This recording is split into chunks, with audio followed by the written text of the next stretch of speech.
Okay, here we are at the basic building stuff tutorial. I'm going to show you about joints, different joint types, why I chose to set them up that way. And as always, this is in beta, so you may have a really good idea that's way better than maybe what I did, and you should give me that idea, because if it makes it easier to build stuff, then that's the way. Okay, so we're going to build a swing set. Yes, no, let's start, I'll go simpler for the first one. Let's build a picket fence, which will ultimately surround a swing set. So, a picket fence, right? So I'm going to use, I want it to be made out of wood. I'm just going to use a cube shape. It's made out of wood.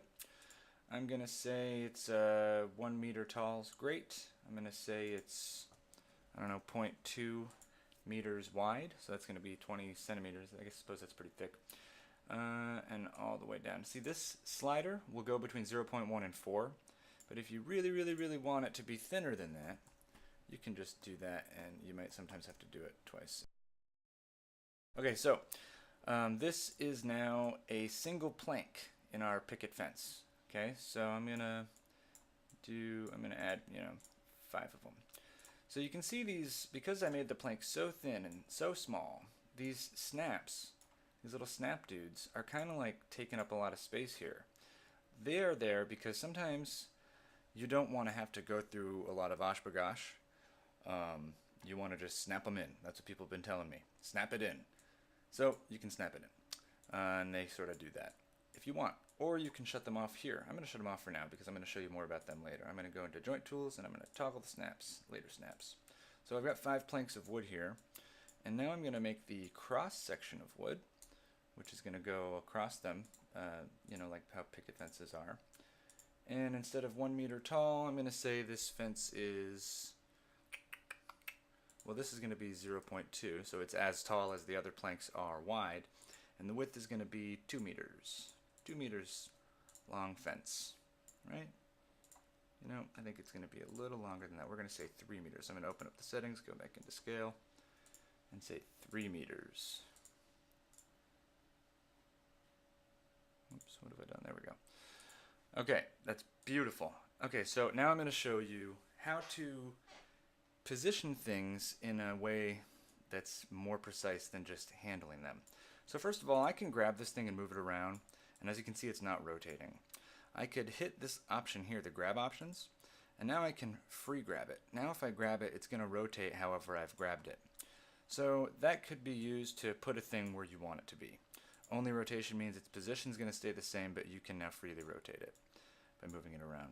I like it at no rotation because I like to keep things straight. So let's say you've got something that's sort of at a weird angle and you want it to be positioned properly. You can hit the magnifying glass, hit this little dude here, and you can override the position or the rotation directly. So I can reset the rotation right back to 0 on all 3 axes, and now it's the way I want. It's that good cross section. And while I'm in here, I'm going to go ahead and place it exactly at center 0. Okay, so it just disappeared because it moved over to where I put it. You can hit this magnifying glass and the camera's going to look right at it. But you can see if you zoom out, it's not that far away.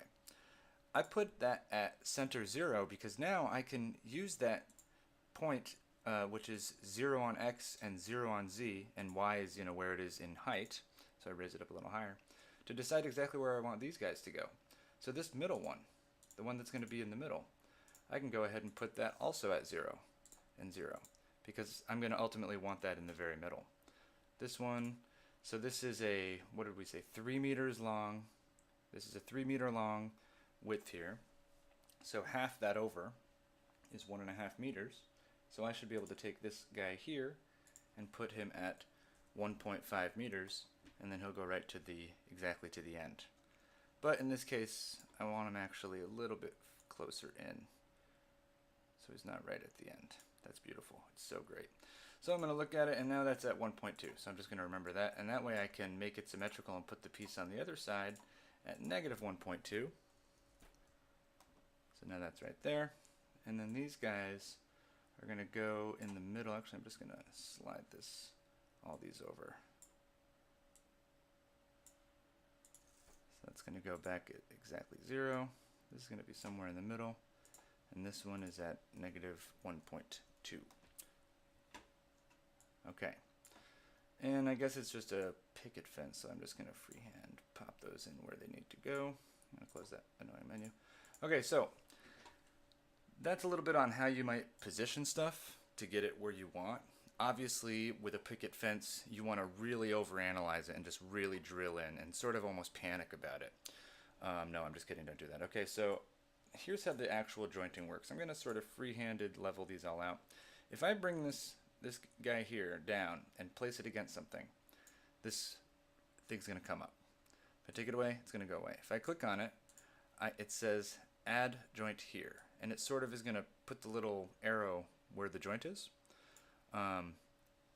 If you add that joint, it's not actually added yet because it's going to bring you into this menu, in which it's going to put a big green ball where your joint is to say, hey man, this is where the joint's going, so get ready.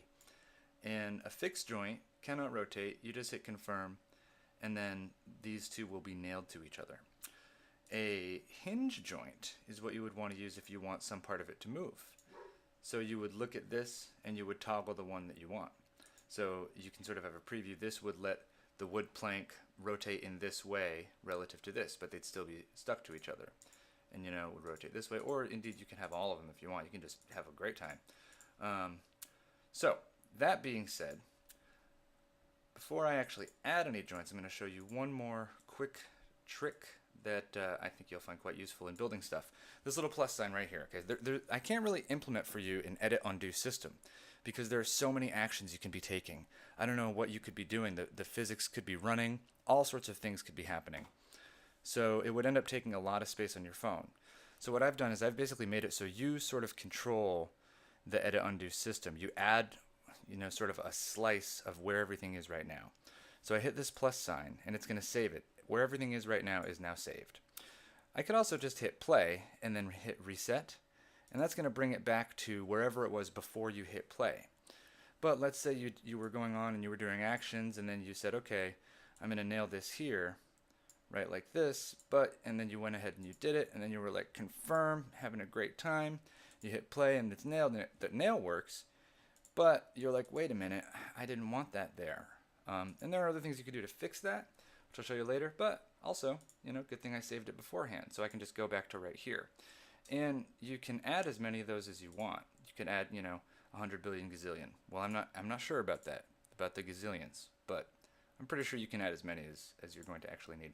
Okay, so one more thing, and then we're going to be rolling. We're going to be rolling through here. So I'm going to move this. I'm going to go to this angle, move this slightly in front, like that, and then I'm going to bring it down to an aesthetically pleasing difference from the top, which is, I don't know, there maybe? Yeah, that's great. So this, again, the hammer shows up because it's touching stuff. But the difference is add joints, add joint here, and there's also this guy, add joints, 5 of them. There are 5 joints. So it knows that there are 5 things touching in the scene somewhere. And I've done this so it doesn't take forever for you to add your joints. You can hit these arrows to see what it's talking about. It says there's a joint here, there's one here, there's one here, there's one here. So you can add a joint just to this middle one, for example. If I click this, it would just add the middle. Or I can click add joints all 5. And it's going to bring me into this menu, and now I've got this little arrow here, which again is going to take me through all of them so I can preview them to make sure it's the right ones. This is a fence, none of these rotate, so I'm going to go ahead and say that's perfect.